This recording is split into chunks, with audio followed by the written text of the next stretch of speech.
Oh, okay. Hey, Rick, how are you doing? Over here. Hey, Brad. Benton, sorry. Nice to meet you. You're moderator tonight? Okay, all right. I'm chair of the... Okay, all right. That's exciting. All right. Come sit down, and I'll tell you and Jill, you guys the format. So, basically, what we're going to do.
Okay.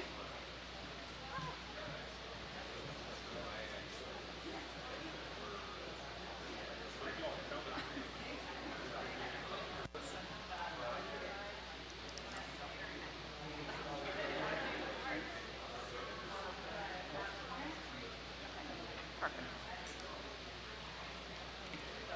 All right.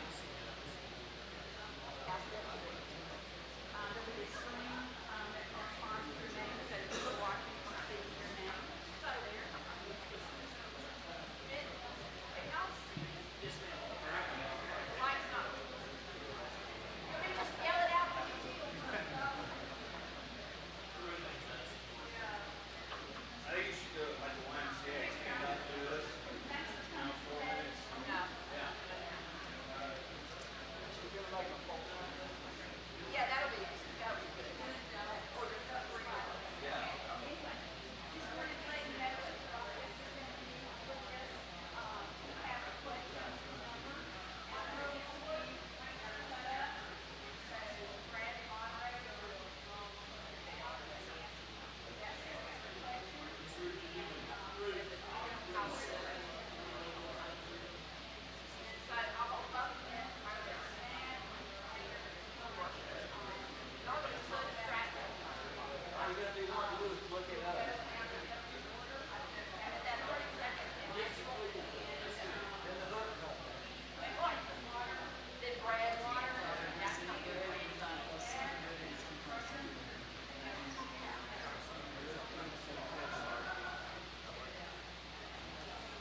wanted to talk to you about exit. So after Representative White speaks, you guys will just exit the stage so the school board can come up, okay?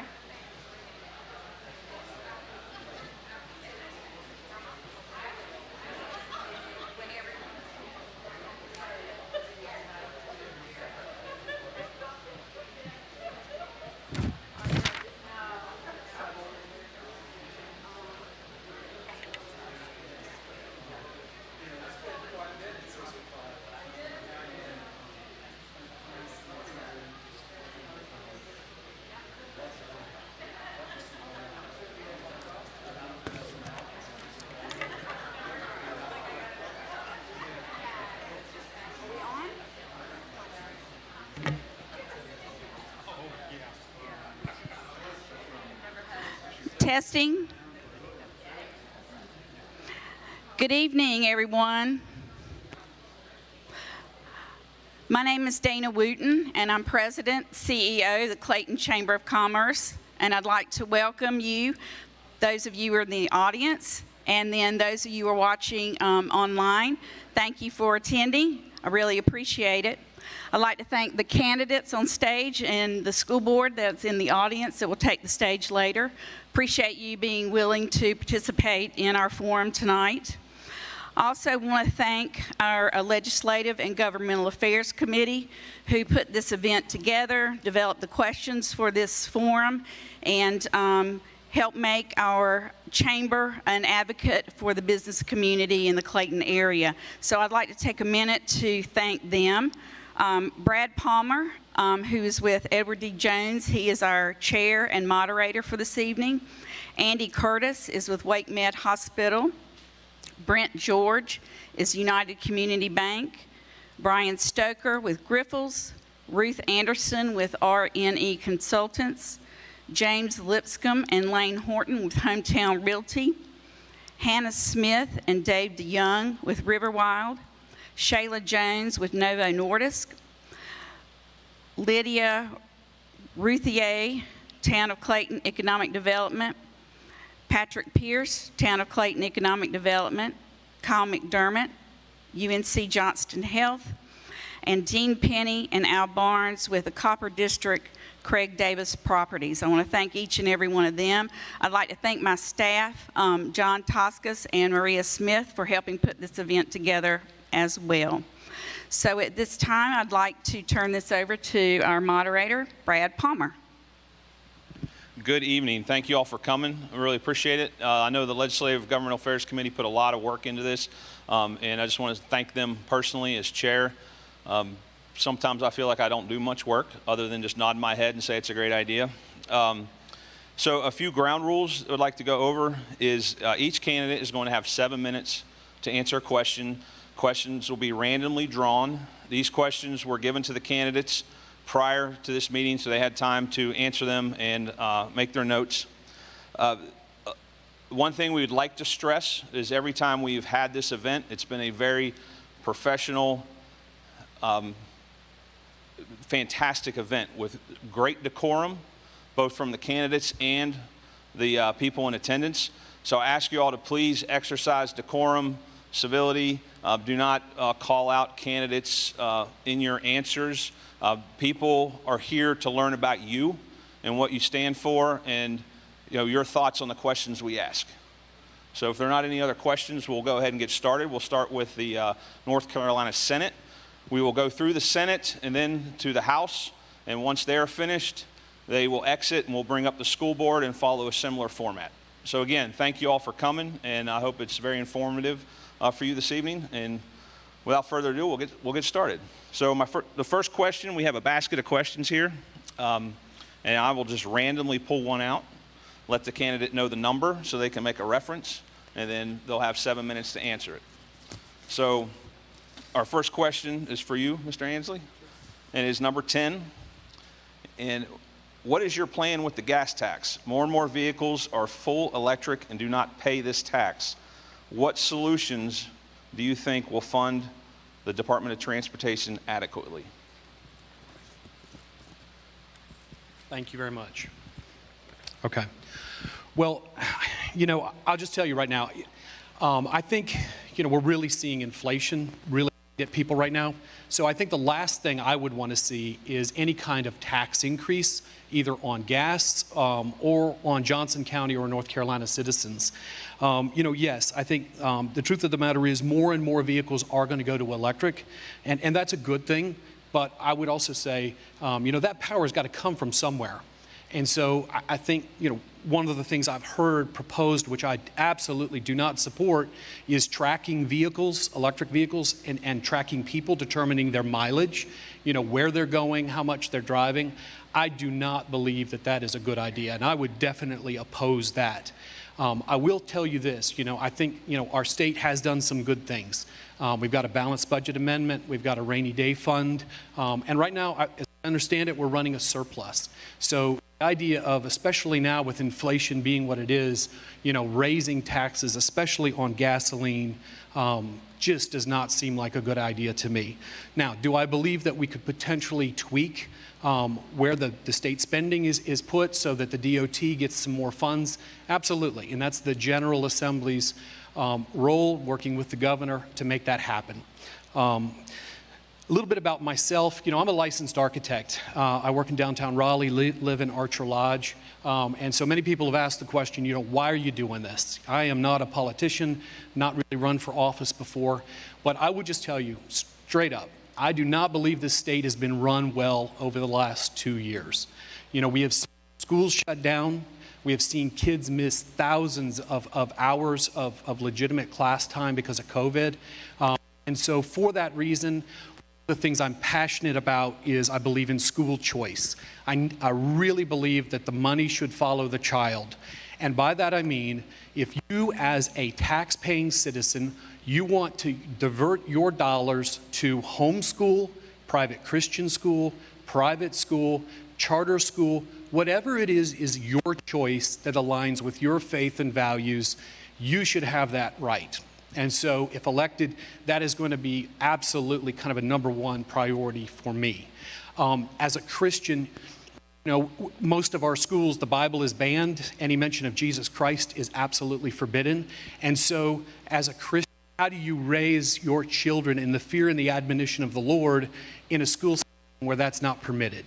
So again, I believe that's one of the reasons why school choice is so important. Secondly, we have seen our church shut down. We have seen this governor basically rule this entire state by executive order. We have seen the North Carolina Green Deal, HB 951, passed. We have seen the General Assembly sunset the anti-mask law, which put masks on our kids and everybody. I thought it was great yesterday to see people cheering on airplanes as the mask mandates were lifted. I do not believe in the masks. I don't believe they ever worked. I don't believe in the vaccine, and I'll tell you why. As a pro-life Christian, I do not support any vaccine that is either abortion-derived or contains aborted fetal tissue. So one of the other items that I'm passionate about is medical freedom. And I believe that we absolutely need to have a bill that prevents employers or the state from forcing vaccine mandates on Johnson County citizens or any North Carolina citizen for that matter. In fact, Representative White set up a meeting with Speaker Tim Moore. We were in his office, and I begged him to pass HB 558. And Tim Moore and the Republicans, in leadership refused to do it.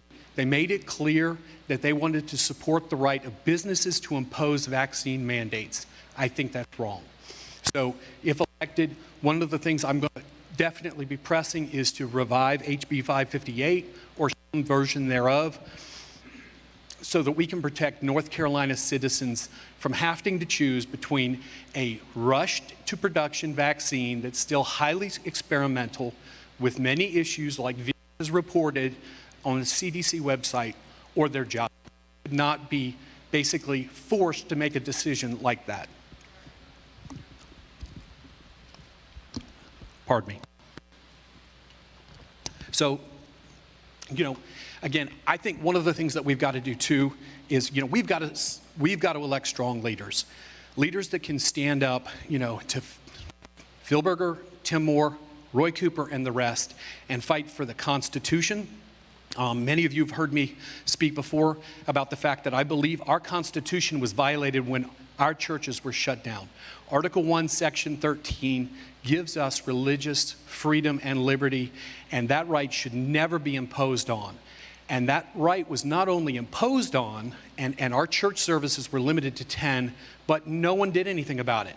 You know, leadership in this state sat by idly, whether they were willingly participating or whether they were just too incapable of standing up to the governor. Again, we need to have elected officials who can stand up for the Constitution, who can fight for freedom, and defend our rights and privileges. This is a must. For far too long, we have had politicians that just go with the system, they plug in, they do as they're told. If elected, I would just tell you, I am a Christian, okay? Jesus Christ is my Lord and Savior. My worldview is absolutely defined by my faith. So if you want to know whatever is going on and how I'm going to view that issue, you can pretty much look at the Bible, which I believe is the Word of God, and that is going to govern my view on the subject. And I make no apologies to anybody for that. So I look forward to this election, whatever the results come, but I would just say to all of us, we need new faces, we need fresh voices, we need new ideas in the General Assembly. It is far too long, in overdue, and my time is nearly up. So anyway, I thank you very much. I appreciate the time. Thank you to the Chamber for hosting this event. Thank you.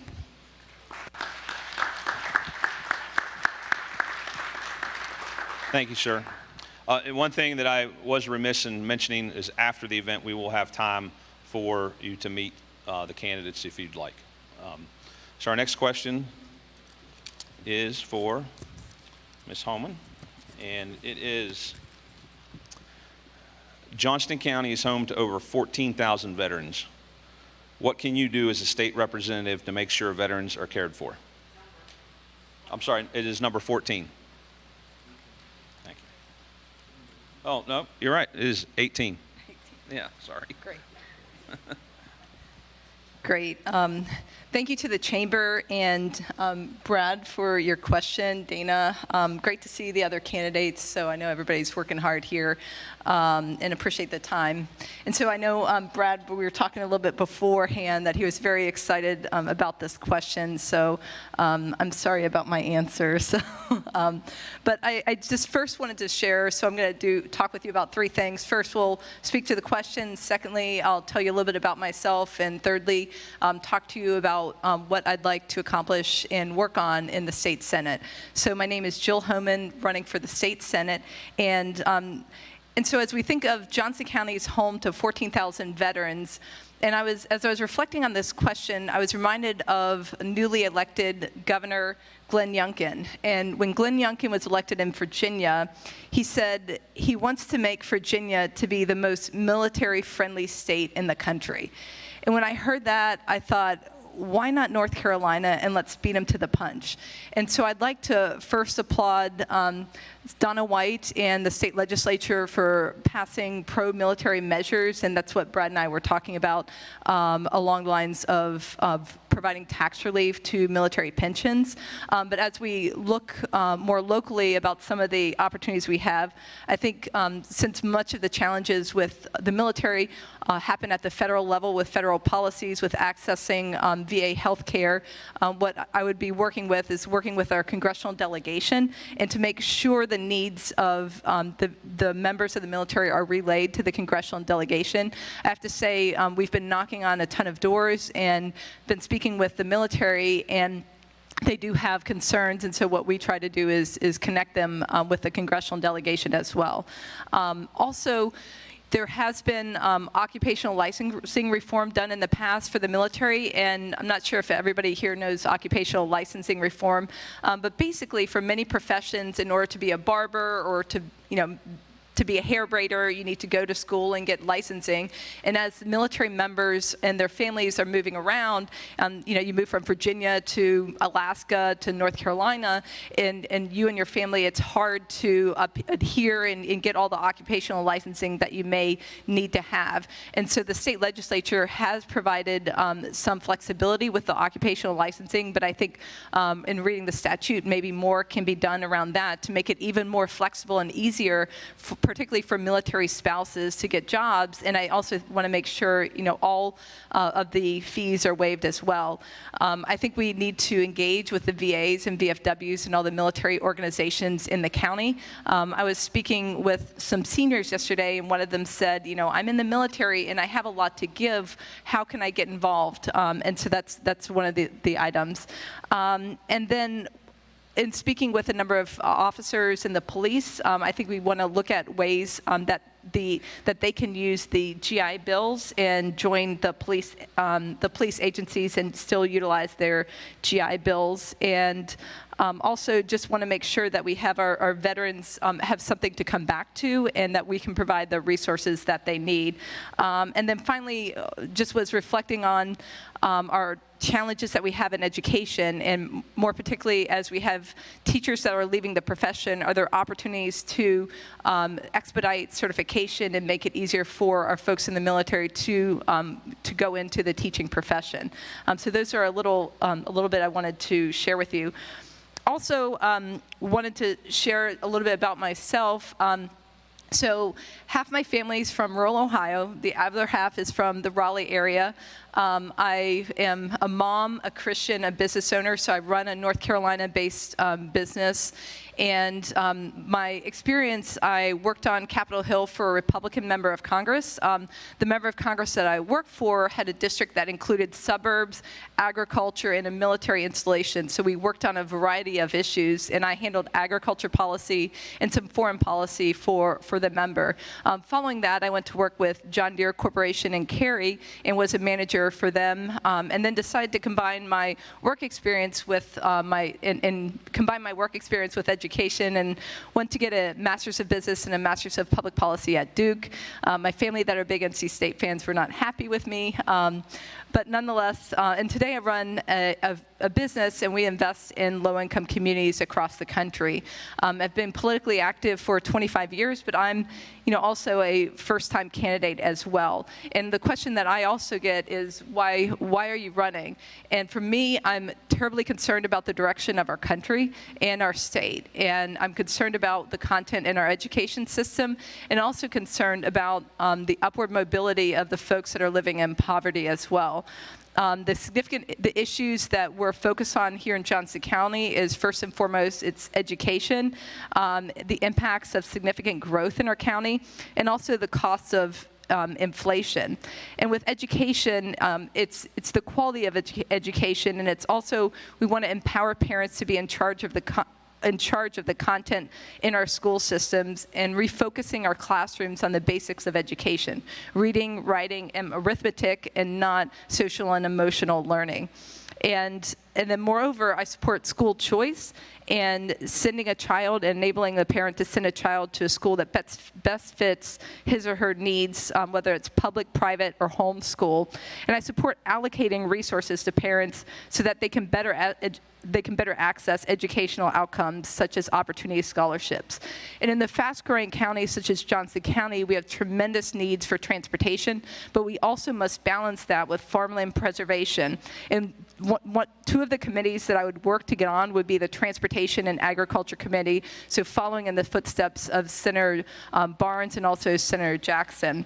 And lastly, I would like to provide tax relief to families. So with inflation provides and is acting as a tax on families, and so we need to provide some property or some tax relief to our families. So again, my name is Jill Homan. Appreciate the time to be with you, and look forward to a chance to continue our conversation. Thank you.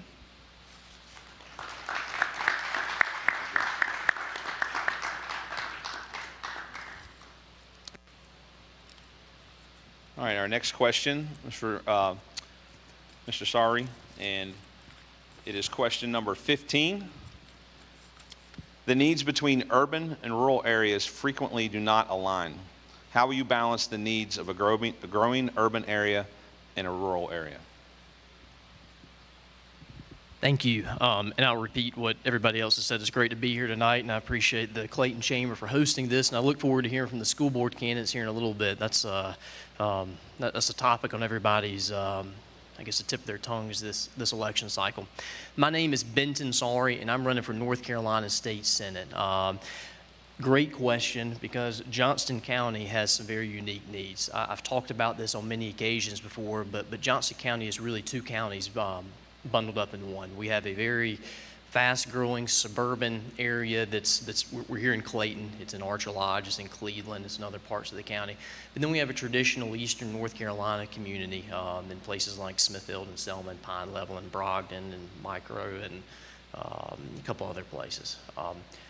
One of the challenges that we have is that North Carolina puts a lot of money, I'm sitting too close to something. One of the challenges is that North Carolina puts a lot of money in as far as rural development grants go. It's based on economic development tiers, based on the economic development rating the state puts out. There are 3 tiers. There's Tier 1, Tier 2, and Tier 3, and it's a county-based system. Johnston County is rated as the most prosperous county in the system as a Tier 3 county, and that's primarily the result of the high incomes and high wage earners in the western suburbs. What that ends up doing is prejudices the communities in central and eastern Johnston County who have a more rural character would probably be a Tier 2 or a Tier 1 county otherwise.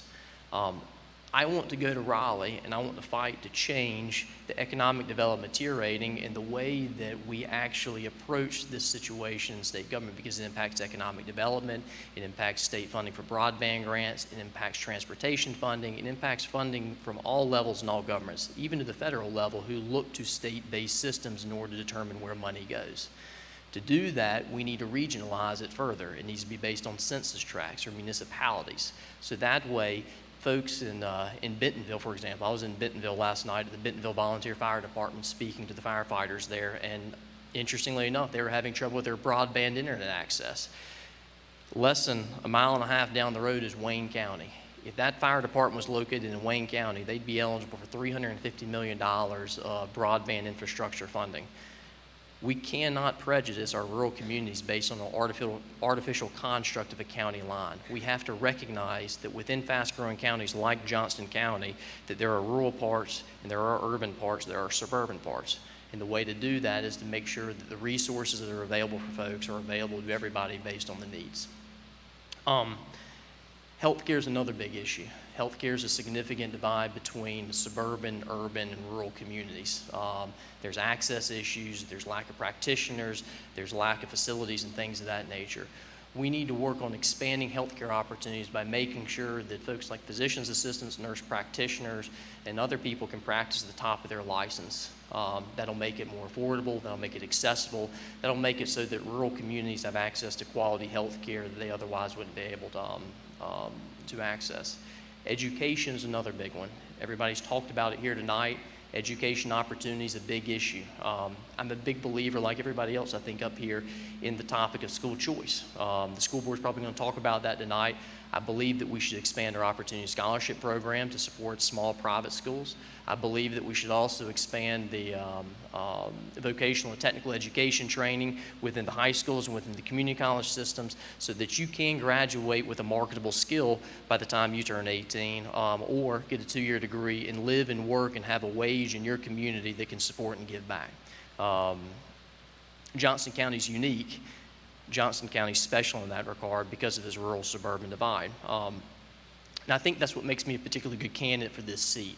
So I'm a Johnston County native. I've been here like several of the school board candidates here in front of us. I've watched its growth. I've watched the challenges of its growth over the past 20 years, 30 years or so. We were a sleepy rural community that was based around agriculture and just realizing the potential of the growth that Raleigh was seeing over the past couple decades. And now all of a sudden, you can't find farmland in the western part of the county. I talked to one farmer a couple weeks ago who told me that he had lost 41 farms in the past 3 years in the western part of the area. We're changing. Our communities are different. And to represent our communities in the North Carolina State Senate, you actually have to know our communities. You have to know what they need. You have to know where they've been. And you have to know where they're going. I live here in Clayton. Clayton, I call home. Go to church just across the street over at Horn United Methodist Church. Tomorrow night, my wife will be a children's leader there. We serve on various committees. We're active here. I serve on the Johnson Community College Board of Trustees. We have proudly implemented vocational and technical education training programs around the county. We have proudly partnered with the public school system in order to provide opportunities for apprenticeships and technical programs of Caterpillar, Grifols, and Novo Nordisk. I value that program here in Johnston County. I want to talk about two issues here tonight that are important to me about what I'm going to do when I get to Raleigh. The first thing I want to do is I want to abolish North Carolina's personal income tax. We've talked about inflation. That's a result of bad policy that's coming from Washington, D.C., and there's only so much that somebody can do in Raleigh in order to make that change. You pay 3.99% effective January 1, 2022 on your wages on the first $25,000 of your income. That's a raise. That's something we can do. We're sitting on a $7 billion surplus, and that doesn't mean that we're spending too little.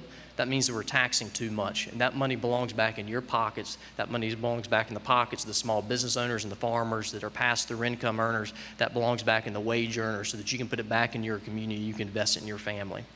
The other thing I'm going to do is I'm going to fight for our conservative Christian principles. That means the right to life. That means the freedom to assemble and to go to church. That means preventing of executive overreach to prevent things that happened the past couple years. That means protecting our traditional culture and getting us back to the basics of what made Johnston County a special place. I have the right experience to go to Raleigh. I've worked in the North Carolina Senate. I know the people. I know the folks. I know how to get things done, and I can deliver for Johnston County. And I'd appreciate your support on May 17th. Thank y'all.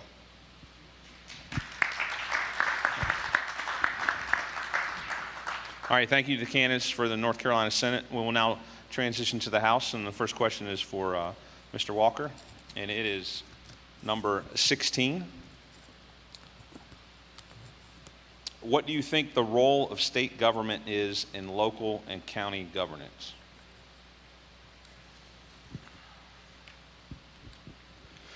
Thank you, everybody, for coming tonight. Thank you for the Chamber for putting this on. Thank you for everybody on the stage. And everybody out there that's running in this upcoming election. It's not easy. Standing up here in front of the lights, you think, we're going to do this, we're going to run, we know what we're doing, and we get up here and we look out there and it's like, do we really? But I believe we all do, and I believe we're all competent. The question was, what do I think the role of state government is in local and county governments? I think there should be a separation. I think the state government should manage our taxes. They should provide us with first responder funding, but local governance is where we really need to focus. We really need to focus on that. And that's one of the biggest things on my platform, is what goes on locally and in the state. Locally, we have a growth problem. People say we have growth. It's a growth problem is what it is. Our schools are impacted by it. Our utilities are overfull. What we need to do is we need to implement impact fees, and that belongs at the state level. Impact fees are necessary. Usually someone like me as a conservative wouldn't necessarily be for impact fees. But when your local representation turns its back on you, the only thing left to have is impact fees. That's the only thing that will provide the resources necessary for the growth that we're experiencing. For instance, let's just go through, say an average house being built in this county is 1,600 square feet, and you charge $3 per square foot, and let's just say there's 5,000 houses being built, which we all know they're very low numbers all the way around. That's $24 million that Johnston County and our communities have lost out on by not having impact fees. That leads into why I'm running. I'm running because myself, my family, my friends, my neighbors, my coworkers have felt for years that we are not represented. There are special interests and there are forces out there that are guiding our politics that have nothing to do with us and our quality of life. That has to change. And I'm here to do it. I'm here to have a hand in doing it. I'm running for my children. I'm a father of two, a 15-year-old daughter and an 11-year-old son. I'm a husband of an amazing wife, Samantha. I'm running for them. I'm running to keep our society strong. I support women's sports. I'm a coach. I coach girls basketball in Clayton for the last 5 years. My daughter's an athlete. I'm a big opponent, and I am opponent of this, men and boys playing sports with my daughter. We can have people that choose to have a lifestyle of their own. That's one thing. But I've played sports my whole life. I've coached sports the last 5 years. I know sports, and I know people like my 16-year-old self do not belong on a basketball court or in any other athletic competition with my 15-year-old daughter. I'm also standing here as a born-again Christian. I'm a product of a broken home twice over, as is my wife. And people ask me, what is your experience, Rick? I have no political experience. Go ahead, it's a sigh of relief, I know. But what I do have experience in is people and living. I'm not supposed to be here as a father of 2, as a husband of 10 years. The environment that I grew up in means I'm supposed to be a statistic. Well, I'm not a statistic. I'm a proud husband and I'm a proud father. So that experience, getting to where I'm at in life, means something to me. And it means I've fought. I've fought through a lot of things in my life, and I'm proud enough to stand here in front of you and say I'll represent you. I'm also originally from New Jersey. I know, hold on. I had a vast experience with people. I worked for Southwest Airlines. The last 15 years of my life, I have spent working with people that have lived in just about every state in this nation and about 5 or 6 countries from around the world. I know people, and I know what people want. I'm not going to make everybody happy. Everybody out there is not going to like what I said today, but I truly believe that for the people that know me and the people that know why I'm running, they appreciate the fact and respect that I will tell you the truth every time you ask me a question. I'm also for medical freedom. When the vaccine mandate came knocking on my door for my employment, I stood up for my coworkers. I don't believe in the saying that if we don't believe in mandates, we should go get another job. I believe that our jobs are important and our personal and medical liberty is important. Our religious liberty is important. And nobody should be able to tell us what to do with our own bodies and what we put in them. That's about it. I just want to thank you all again for coming tonight. I want to thank the Chamber again for having me. And I look forward to representing you in this House District 26. And I appreciate your vote on May 17th. Thank you and God bless. Thank you. So our final question for the North Carolina Senate and North Carolina House is for Representative White. And it is question 4. Do you think the current state tax and fee structure is adequate to fund state initiatives and programs? If so, why? If not, why?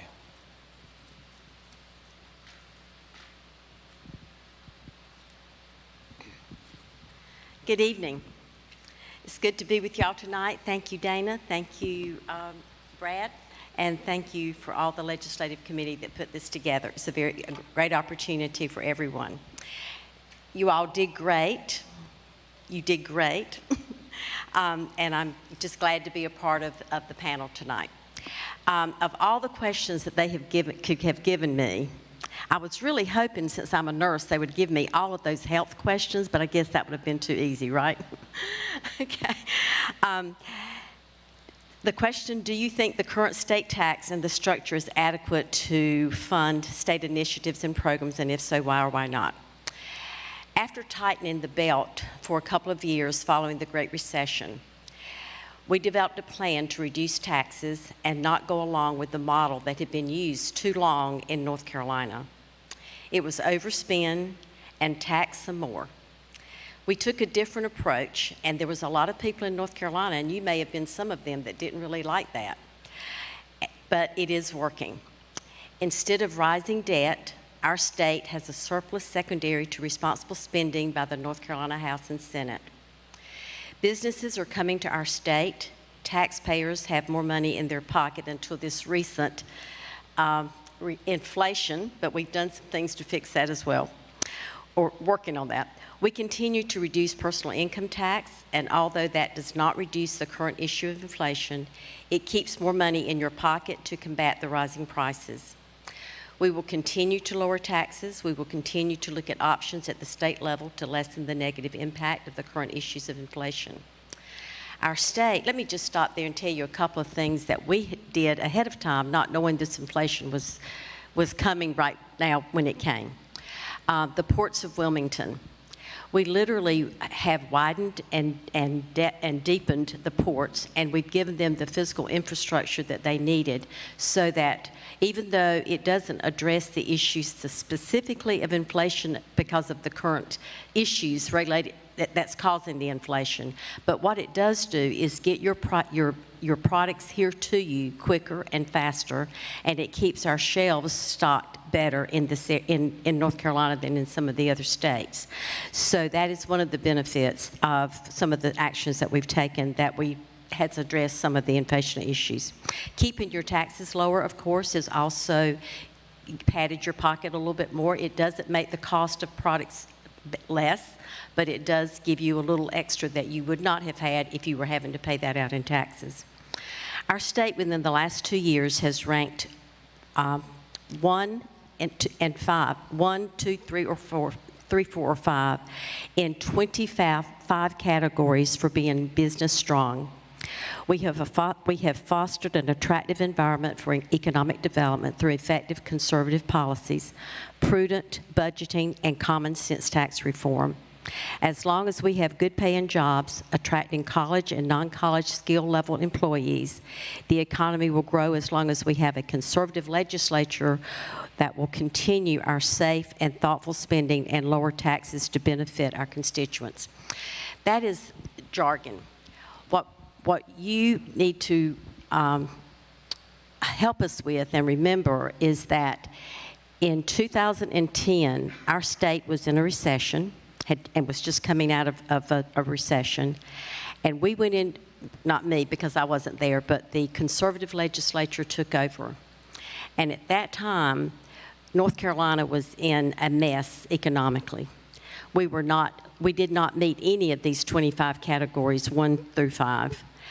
Our taxes were so high, 7.95%, and now they are 3.99, and coming down within the next year, we will have them down to 5.2.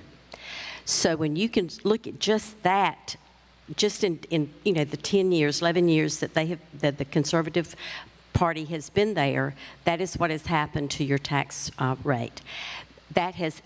Corporate taxes are down to almost none, and what that has done, and some people like it and some people don't, but what we're seeing across North Carolina, even in some of our rural areas, is wonderful job opportunities for everybody to go to work if they want to. And everybody, I think, should want to go to work if they're physically able. But across North Carolina, right now, in the Research Triangle, and we're benefiting from it here in Clayton as well, we have in just the last 3 or 4 months, we have opened up 5 to 8 new businesses, depending on what track you're thinking of. And then across the state, we've opened up 5 or 6 more huge businesses. Now, some people say we don't want to grow like that in North Carolina. We just want to be what we used to be. A wise man once told me, and you all would know him if I said his name, that he had been all over the state, 100 counties, in 1 year's time. And what he saw was the result of no growth, and no growth was much worse than having growth. What we have to do in Johnston County is make sure that we maintain the legacy that many of us were born here, raised here, and grew up with. But we have to accept the change that is coming too, and know that we need to work out a way to blend that together, and that's one of my jobs as a representative. I'm just going to tell you a little bit about myself. I can't see the numbers, so 1 minute, okay. I'm the first woman to ever be elected from Johnston County. I am the only woman on the Freedom Caucus. I'm a registered nurse. I chair Health and Human Services, and Vice Chair of General Appropriations. In just the last 6 months, I've received the top legislator for business, North Carolina Free Enterprise, job champion for North Carolina Chamber, conservative voter by Ccoc, legislative of excellence by the Police Benevolent Association, champion for children, champion for aging, the first ever. I'm endorsed by the PBA, the NRA, the North Carolina Family Values, and thank you so much for letting me be with you tonight.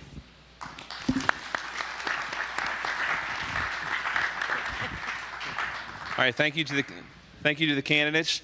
So we will have a brief transition as the state candidates are off the stage. We'll bring up the school board, and we'll have a whole other set of questions. I hope the candidates will stick around for the end, so the people in the audience can come up and shake your hand and talk with you for a few minutes. So thank you for your time tonight. Appreciate it. Thank you.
All right, ladies and gentlemen, we'll move on with our second part of the platforms at the podium this evening. I want to thank all the school board candidates for joining us this evening. There will be a slight change to the format because of the number of candidates we have, the questions we draw. Each candidate will have 4 minutes to answer the question. And once we're finished with the questions, like I said, in the end, we will have a meet and greet. So the questions will be asked same format, alphabetically. Candidates were given the questions in advance by number. I'll draw one out, and candidate will have 4 minutes to respond. So without further ado, let's get started.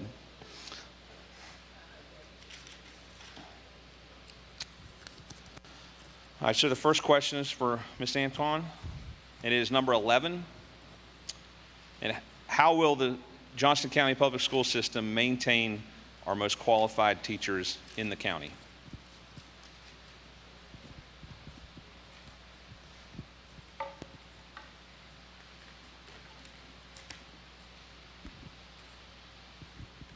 Good evening. Thank you, Chamber, for hosting this, and thank you to all the school board candidates that showed up. And this is such an important office, and all these people, every single one of them has given of themselves to run for this office. It's not easy, and I thank every single one of them for standing up for the kids, because that's what this is about. It's about the children of Johnston County. And how are we going to retain teachers and attract new teachers that are qualified? It's very hard to do when your schools are failing. when 21 of 45 schools in our district are D or F rated schools, it's hard to get teachers to come on board. So the first thing we need to do is get out of the dysfunction and failure that we're in with each school. That's going to happen through getting back on the education lane, clearing off the soft programs, clearing away the junk, and get back to academics, especially in that K through 5 classroom.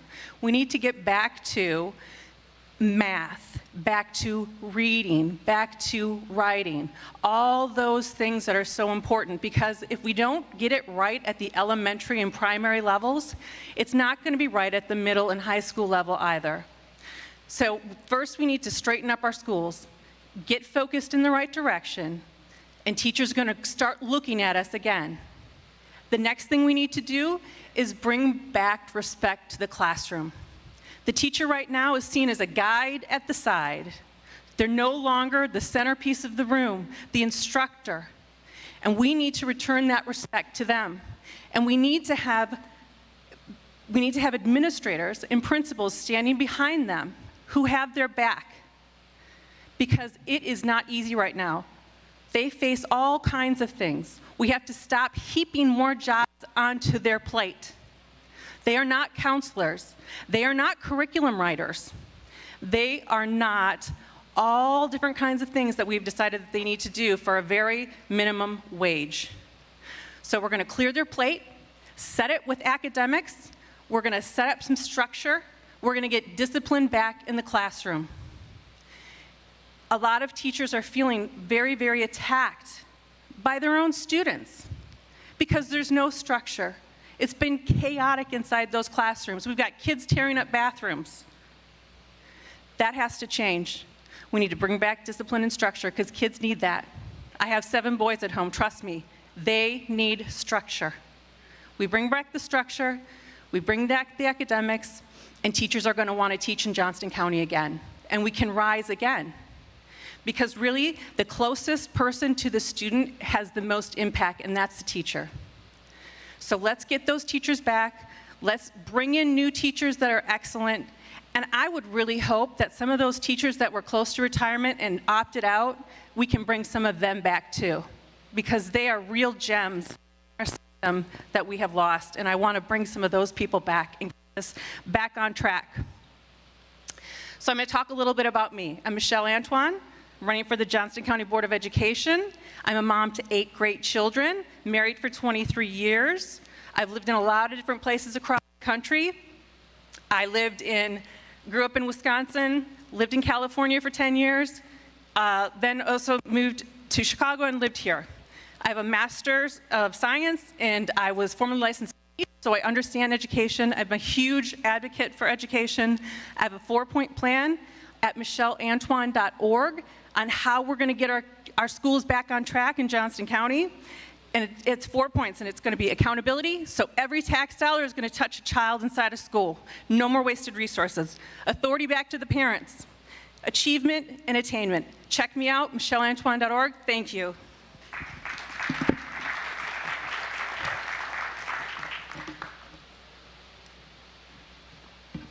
All right, thank you. Our next question is for Ms. Bowers, and it is question number 10. Johnston County is facing a crisis in a growing number of school children that are experiencing behavioral health issues. What is the role of Johnston County Public Schools in addressing and supporting these children? Thank you.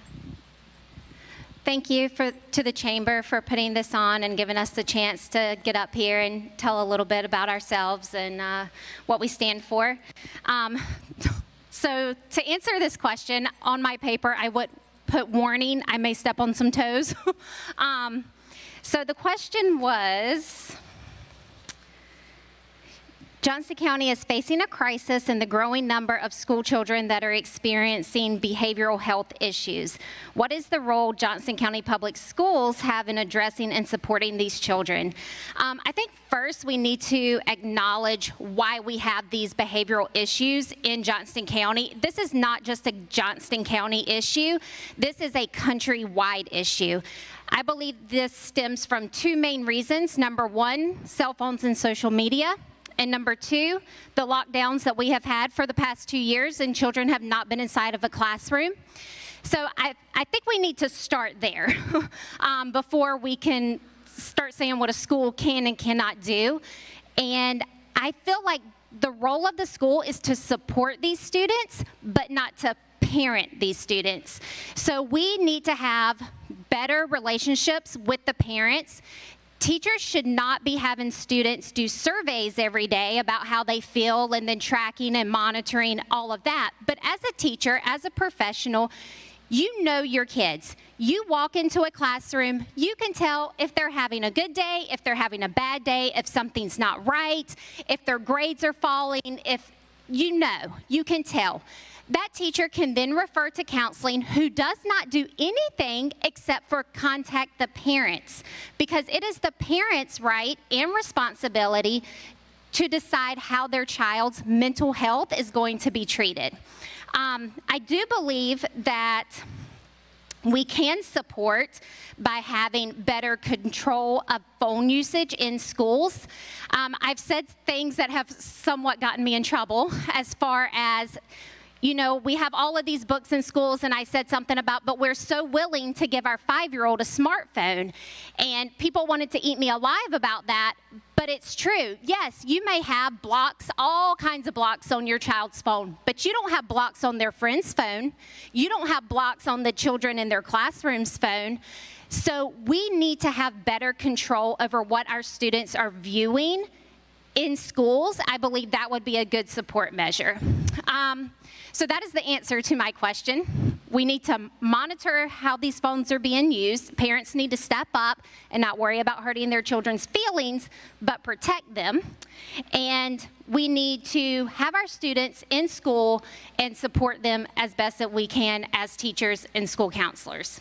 I'm Melissa Bowers, and I am running for Johnson County Board of Education.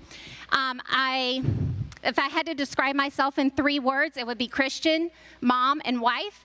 And we have a blended adoptive family. We have 6 kids all together. I was an educator for 9.5 years, and I actually taught at Archer Lodge Middle right down the road. And I've also worked in CPS and DSS, so Child Protective Services, Department of Social Services. My entire career has been child and family services. That is my passion. I love children, I love families, and I really feel like this is the next step in serving my community well. So I hope you all come out on May 17th, and I hope I earn your vote. Thank you.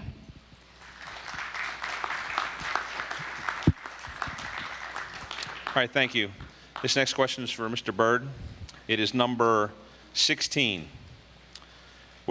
With current social divisions and various efforts to influence curriculum across the country, what do you support, and how will it influence your conduct on the school board if elected?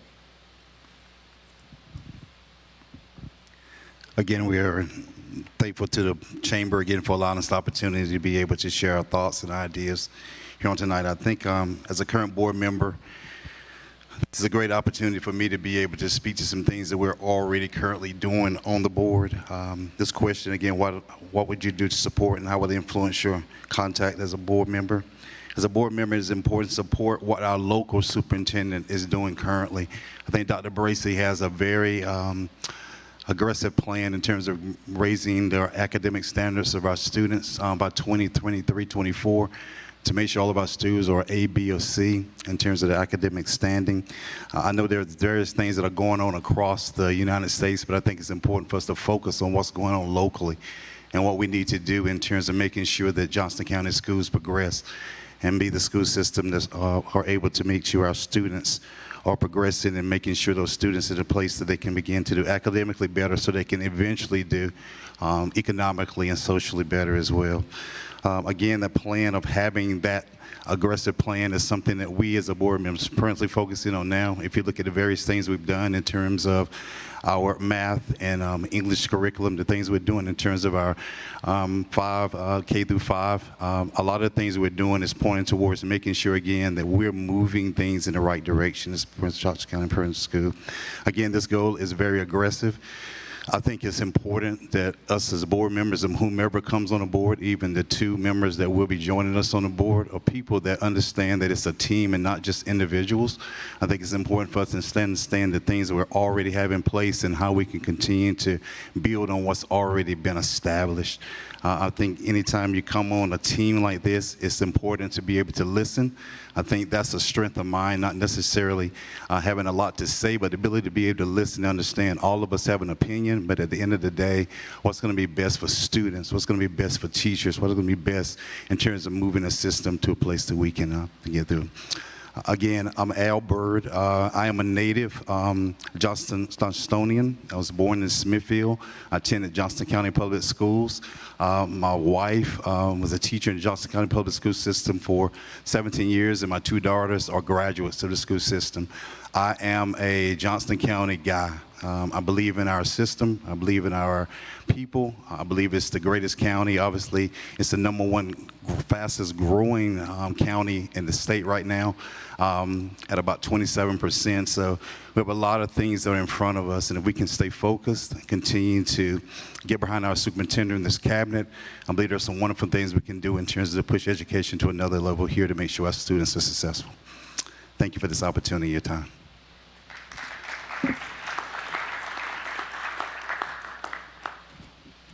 Thank you, sir. Our next question is for Mr. Donovan. It is number 1. What role do you believe the Johnston County Public Schools should take in developing curriculum that supports the workforce needs of the employers of Johnston County, specifically the trades, service, healthcare, and biotechnology industry and manufacturing needs? Thank you. I appreciate it. I don't think we can say it enough, but thank you to the Chamber for putting this together. I know it's not easy. It's a lot of work to get everybody's schedules lined up, so we definitely appreciate it. I was actually hoping that I would get this question because I'm so excited for the trade services that we offer in our county. We have, when I was at SSS, I had a teacher that saw something in me that said, hey, you need to get into a trade because it's the easiest, you're not going to go into debt for college, and you're going to be successful in life. There are so many trade programs in this county that are needed that are currently not fulfilled. First, we need to join our communities with our school system. We have so many businesses in Johnston County that we can reach out to, and we have a lot of students in this county that we can fill those businesses with. They should not be looking in any other county but Johnston County for their future employees.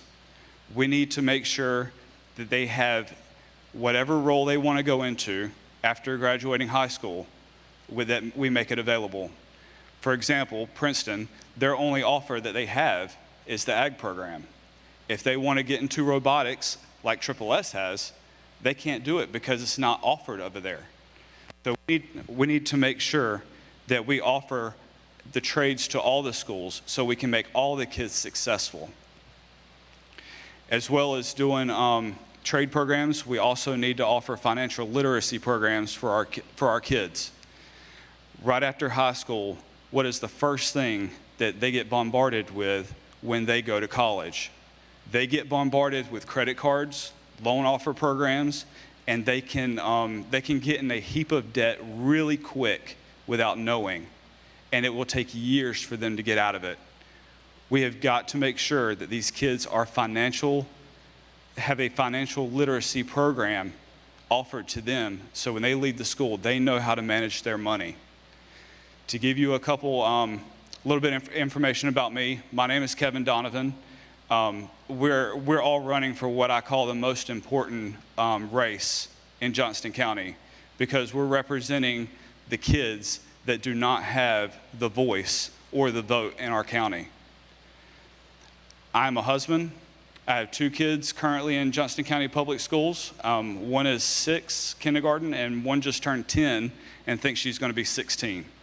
So I have a trade program or a trade degree in mechanical engineering.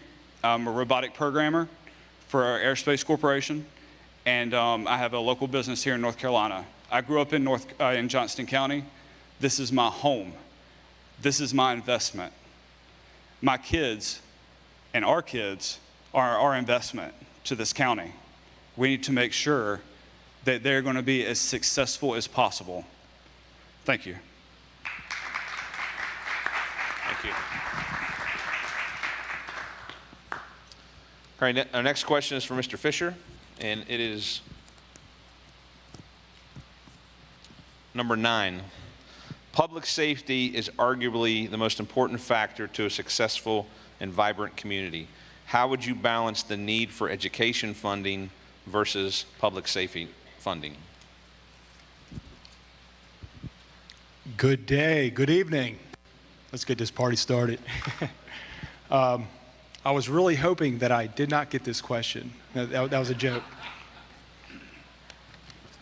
I see the, I did not bring it. It don't matter. All right, make this short and sweet. Safety is one of the most important issues. There are different programs, organizations that have been set up to help in these problems, which would also help in other situations. Many, other than safety, one of which is called Watchdogs. I don't know if you all are familiar with the Watchdogs, dads of great students. Basically, it's a volunteer program that assists in a multitude of tasks, including monitoring the school's entrances, assisting with uploading and downloading. I did a spell check before I got this in it. Uploading and downloading of buses and cars, monitoring the lunchroom or helping in classroom with the teacher, guidance by working with small groups of students on homework, flashcards, or spelling, which in turn would help free up a little time for the teachers as well.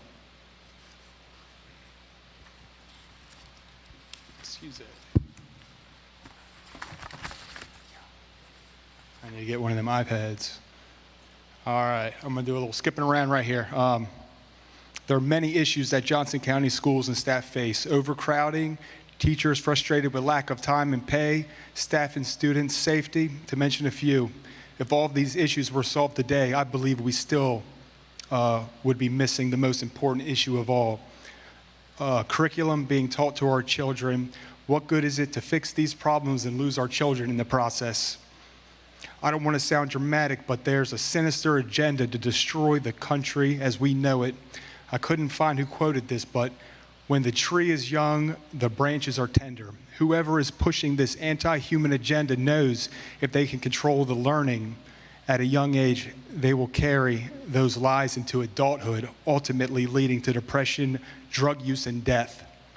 I have a few questions for everyone to think on here. A definition of CRT is a faith system founded on the belief that the fundamental organizing principle of society is racism, created by white people for the benefit of white people. Question: what benefit is it to teach white children they're evil and to teach young children of color they're victims? What is the reason? What do you think the end result will be? Schools are actively pushing an agenda that normalizes a term formerly known as gender dysphoria. What is the purpose of teaching 5-year-olds about sex, be it heterosexual or homosexual, and why the hard push on convincing children they can change their gender? I quote the Department of Education in New Jersey. I heard this one yesterday, so. You don't have to have a penis to be a boy. What's happening in our school system isn't new. Why is it that seemingly good,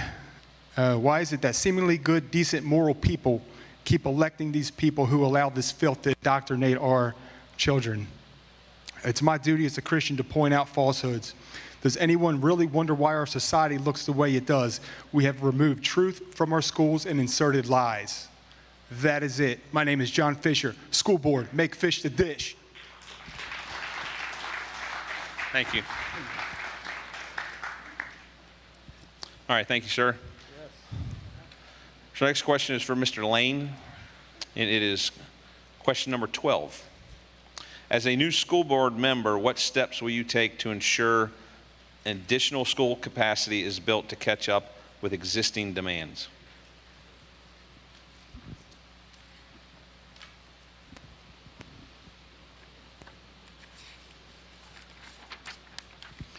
Thank you for everybody for had a part in putting this on tonight. It's an honor to be here. To answer my question, first, we must keep building schools and utilizing the schools we have. We must also continue to study how to utilize our schools. Some of our commissioners have suggested that we draw attendance lines for schools and move students to other schools.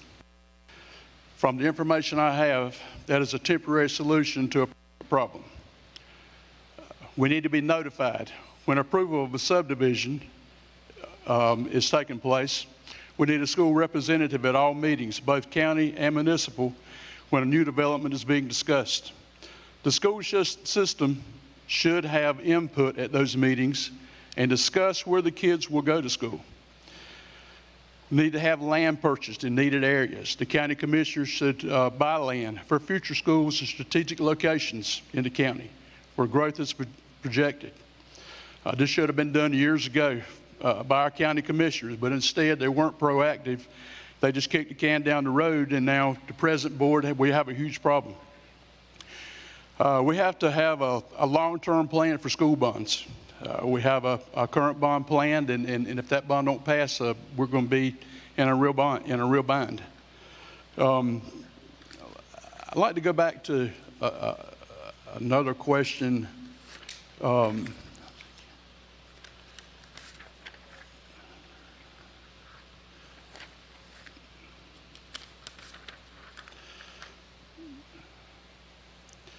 On this behavioral issues, question 10, we're facing a growing problem with the number of school children who are experiencing mental health issues that may or may not be manifesting the behavior issues. We're experiencing a rise in mental health issues before COVID, and then COVID helped to explode the issue. Johnson County Public Schools must address these needs in our students. This can be done in conjunction with the families of our students. Many of our young people are exposed to and required to deal with issues that these young students are not prepared for. We can debate where these issues come from, but nevertheless, they are there. My recommendation is to make sure we have mental health services in every school, not the school counselor, but a trained psychologist or psychiatrist available in each school.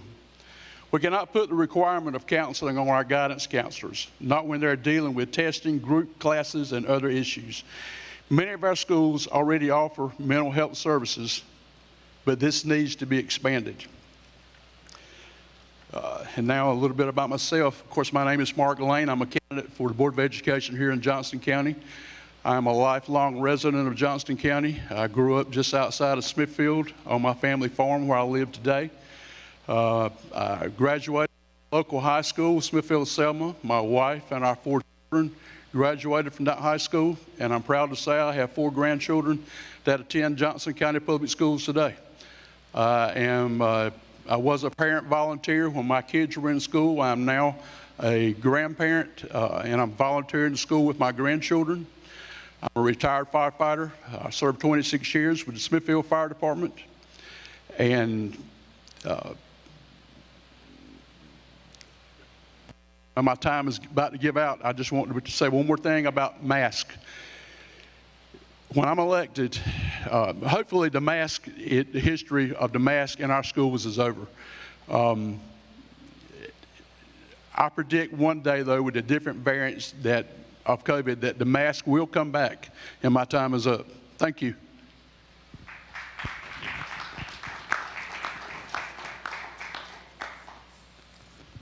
All right, thank you, sir. All right, next question is for Mr. Lee, number 4. What is your experience and how does it make you qualified for the school board? Hello, everyone. I'm not used to standing still behind a table. I'm a walk around talking kind of person, so I'm going to try to hold myself here. Why am I qualified? I feel like I have 4 minutes to brag about myself, and I'm not someone who likes to talk about myself. I taught school. I started out wanting to be a teacher and guide into the classroom.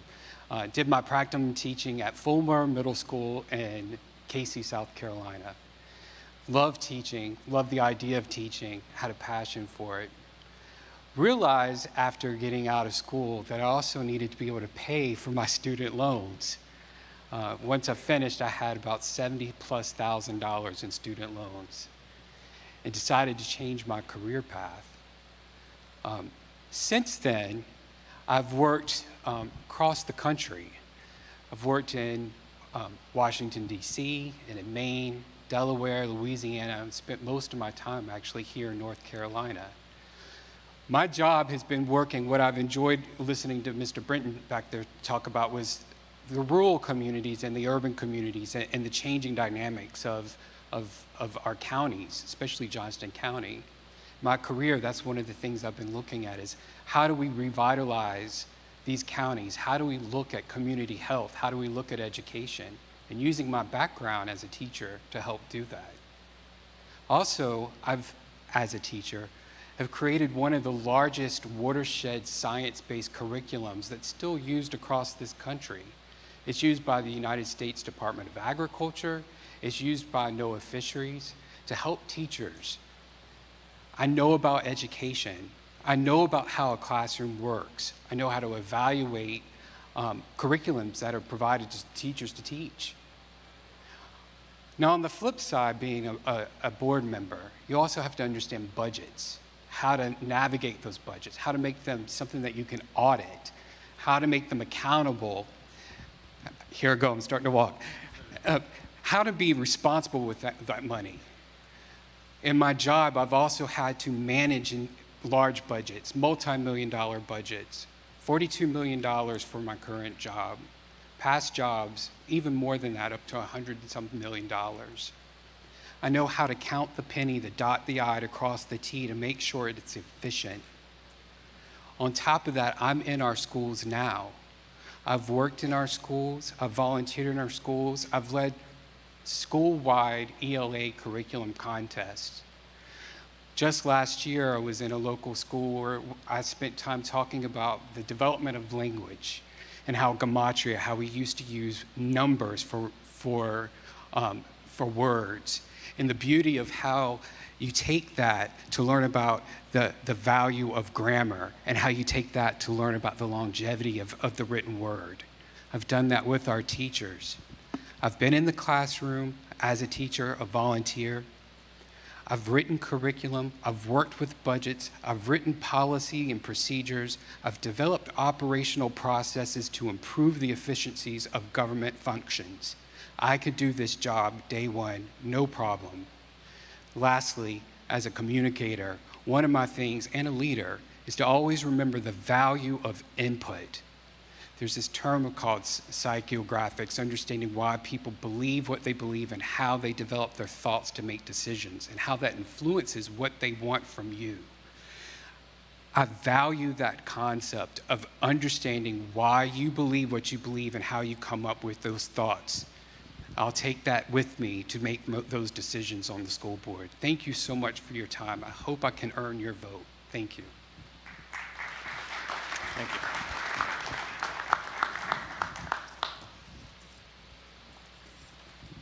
All right, thank you. This next question is for Mr. Mercer, and it is number 7. What are your ideas to address the problem with school construction and keeping up with the growth of the Johnston County school population? Hey, good evening, everyone. And again, thanks to the Chamber for putting this on. It takes a lot of work. I know y'all are so involved in the community and care so much and get how electoral politics really does matter and how it influences economic development, our business community, and so on. You know, when we came here 15 years ago, the schools were not, for the most part, overcrowded. The facilities, sure, some of them were already aging a bit, but we were in much better shape than we are now. You know, 1/3 of our schools are overcrowded or at or over capacity. We got others that will be at or over capacity soon. You got schools like Cleveland High that are over 600 students over. You got Corinth Holders nearly 500 students over capacity. You see trailers all over. You know, you go out to Riverwood. You go out to, you know, our daughter went to Archer Lodge Middle. and she took a Spanish class with 38 kids in a trailer, 38 middle schoolers in a trailer. How much, foreign language do you think you're really learning when the teacher's trying to teach in that atmosphere and the kids are, it's a tough environment. And so what we need to do, we do need to support the bond referendum that we're going to have in the fall. It should be $253.5 million, as the school system has identified. That would build us a new high school. It would build us an elementary school. It would get us some expansions, including at Cooper Academy, also at Cleveland Middle, Cleveland High, Benson Elementary. We need all these things and more. The consultants told the school system more than 5 years ago, that a high school was in immediate need. And so we need that. We needed it 5 years ago. We need it now. We'll need it as soon as it gets built in 3 years after we have a bond referendum and bid everything out and actually build the high school. So what I want to do is certainly advocate for that and advocate for voters to pass that bond. I urge you to get up with your commissioners and tell them to support the bond and support the amount that the school system has advocated for, not a lower amount. We're way behind. We can't continue to be so far behind in school construction. We had one commissioner say, well, we don't need any more schools. We just need to, redraw the attendance lines. Well, that's complete and utter nonsense. You'd be busing kids all over the county, and you still wouldn't, wind up with your objective of having all the schools, under capacity. So we got to get the bond passed. So I'm going to take 2 minutes or thereabouts and tell you about myself. I think some folks know me. I'm the father of 2 daughters who go to our schools. There are quite a few of us up here who don't have any students or kids in the school system. I think it's important. Laura and I came here because the school system was so good at the time. We thought it was a great place to raise a family. I want that for other families when they come here. I think I will be able to hit the ground running as a school board member. I have local government experience. I have good relationships with a number of the commissioners, with a number of our municipal leaders all across the county. I've worked hard. I've worked so hard to build a broad-based coalition so that I can represent all the people in this county. I asked for your support. I asked for your vote on May 17th. I asked for you to vote early, actually, starting on April 28th. My name is Rick Mercer. You can go to electrickmercer.com and find out more about me. And let's please elect responsible, reasonable people to our school board. It's critically important. Thank you so much.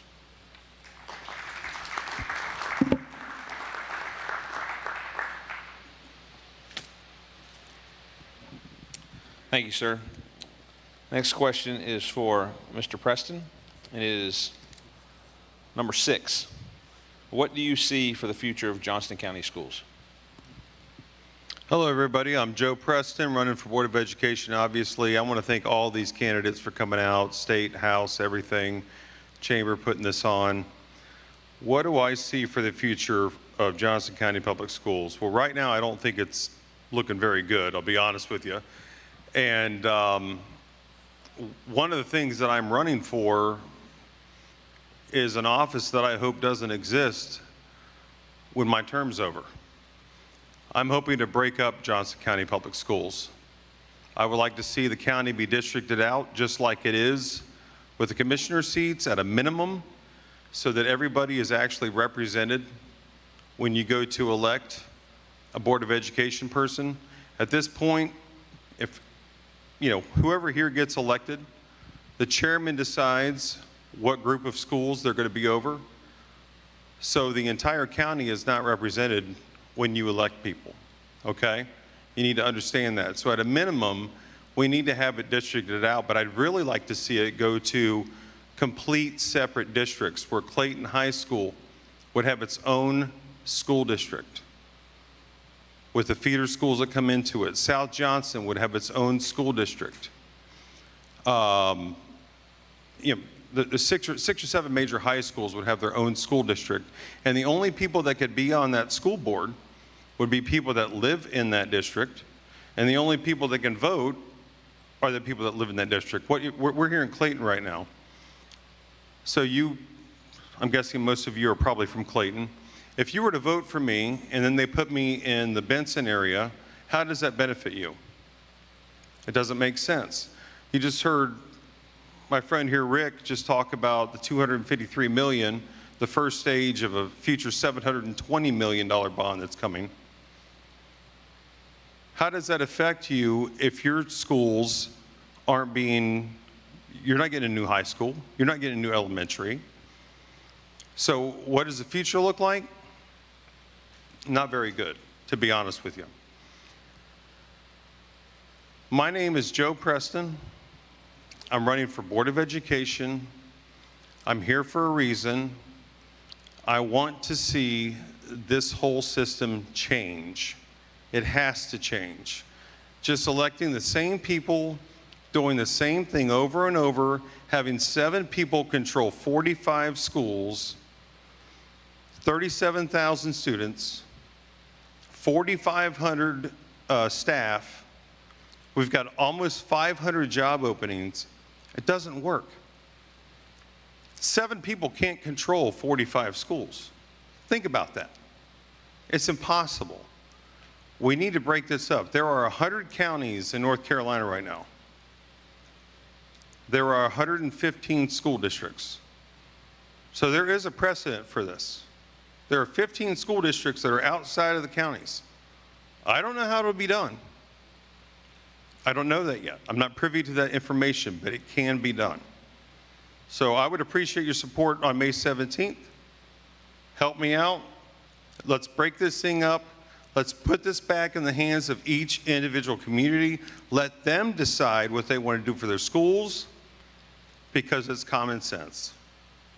It's common sense. Thank you very much. Thank you, sir. Our next question is for Miss, I'm sorry if I missed, Slayball? Okay. And it is number 2. How do you see the school system equipping students to enter the workforce right out of high school? Hi, my name is Jennifer Slayball. I'd like to also thank the Chamber and the people up here for putting on this event. We need to understand that not every student wants to go to college. We need to take away the stigma of graduating high school and then deciding not to pursue a degree. If you do not have a 4-year college degree, it is not the end-all, be-all. We need to make sure that those students that want to pursue work after high school or a vacation are supported by having an appropriate ratio of guidance counselors proportionate to the number of students in our high schools. We can give each student the attention to the future that they deserve. We can connect our students with members and businesses in our communities that correspond with their interests. We can offer workshops for resume writing, filling out applications, interview skills, preparing them for real-world scenarios, also offering them classes in personal finance. But we also need to support these students. My name is Jennifer Slayball. I am a lifelong resident of Johnston County, born and raised in the Pine Level-Selma area. Currently reside in Archer Lodge, have lived there for 17 years. I have 2 children that are students in Johnston County Public Schools. I volunteer at their school 2 to 3 times a week, as much as my schedule will allow. Every decision that is made by the current Board of Education directly impacts my family, good or bad. And like I said, my name is Jennifer Slayball. Thank you for your time. Thank you. All right, our last question is for Mr. Tippett. It is number 15. What do you think the school board should do to recruit and retain highly qualified teachers? Thanks. Again, I follow the norm and thank everybody for being here and for putting it on. I am Terry Tippett. I'm running for the school board for one of your seats. I hope you give me the opportunity to go to that school board and represent you in one of your seats. It's as simple as that. Now, the question is about how do we recruit teachers and get them here? Well, the first answer you're going to get, and Stuart, I'm with you, buddy. I can't stand back here. How do we recruit teachers and get them here? Well, first you have to do, when I came to Johnston County in 2000, I came here for a variety of reasons. A lot of intangible things brought me here. When I was at Dorothea Dix, came here in 2000. Had the opportunity to go to Wake County. I live in, lifelong resident of Johnston County. I live at a little crossroads called Emint, up in the northern part of the county near Mudcat Stadium. Right close to Wake County line where you go make a whole lot more money than you can make in Johnston County. But people came to Johnston County because of intangible things. And this was a place for employment. This was an employment destination back then. It's because teachers were treated with respect. You've heard all these themes. Teachers were treated with respect. They were allowed to teach. You didn't have to spend a lot of time on a bunch of useless in-services, a bunch of useless nonsense that you don't need, that's not benefiting the student.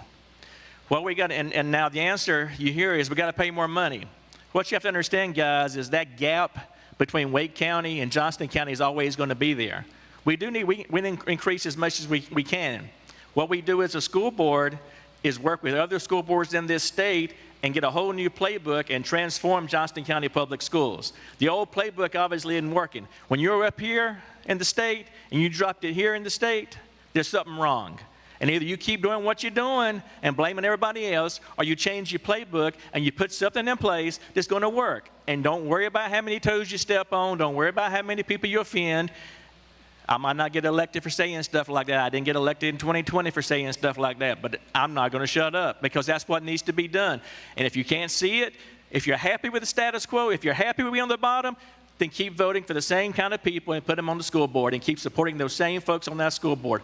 What I'm telling you, though, we need to work as a school board, work with other school boards, work with our Senate and our House representatives in Raleigh, and you get things done. We've got a ridiculous pay scale for teachers.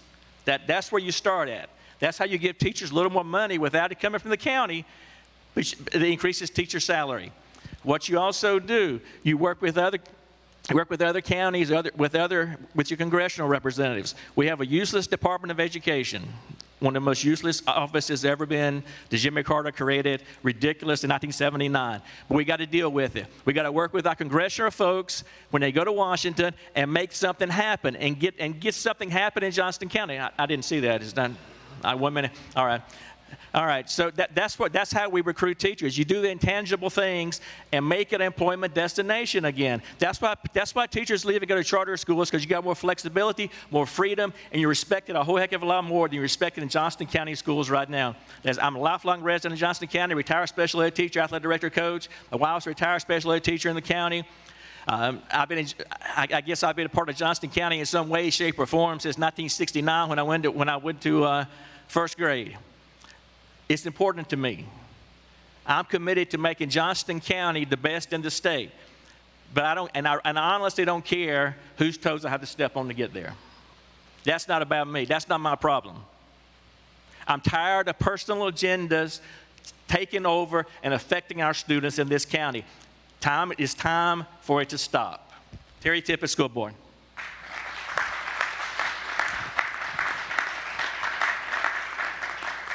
I want to thank all the candidates that came out tonight. We really appreciate your participation. We appreciate your candidness and honesty with everyone in attendance and everyone online. Thank you for joining us for this Facebook Live event. It will be available to be watched again if you'd like at a later date. I want to reiterate the thanks to the Legislative Governmental Affairs Committee. As the chair, I'm very humbled and proud to be the chair. We've got some fantastic people that came up with some great questions tonight. I hope it was informative. I hope that everyone got something out of it tonight. And now we'd like to transition to a meet and greet. So if you'd like, take a few minutes and stay a little longer and meet the candidates. All right, thank you.